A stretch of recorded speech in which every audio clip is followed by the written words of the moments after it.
नमस्कार मित्र. मध्य प्रदेशमधून एक मोठी न्यूज येते. मध्य प्रदेशमधील जे इंदोर शहर आहे, तसं बघायला गेलं तर भारतातील सर्वात स्वच्छ शहराचा दर्जा प्राप्त असलेलं एक शहर.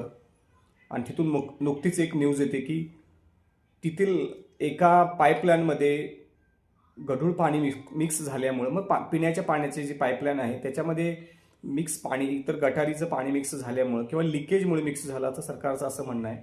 त्यामुळं तिथील जवळपास 9 लोकांचा मृत्यू झालेला आहे.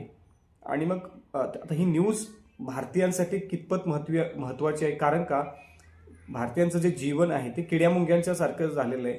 प्रत्येक ठिकाणी अपघात, प्रत्येक ठिकाणी म्हणजे घरामध्ये जे पाणी पिलं जातं त्यातून सुद्धा माणसांचा मृत्यू होतो, 9 लोकांचा मृत्यू. आणि मग यावर जबाबदार कोण आहे, याला जबाबदार कोण, जेव्हा प्रश्न विचारला जातात तेव्हा तर राज्याचे काही मंत्री आहेत, त्या मंत्र्यांचं उत्तर की घंटा आम्हाला काय प्रश्न विचारताय किंवा माहीत आहे, म्हणजे घंटासारखे काय काय शब्द वापरले जातात. मुद्दा काय तर या सर्व गोष्टीला जबाबदार कोणच नाही. आणि दुसरी गोष्ट की आपलं जीवन इतकं स्वस्त झालेलं आहे की घरामध्ये जे पिलेलं येणारं पाणी आहे ते सुद्धा पिल्यानंतर मृत्यू होऊ शकतो.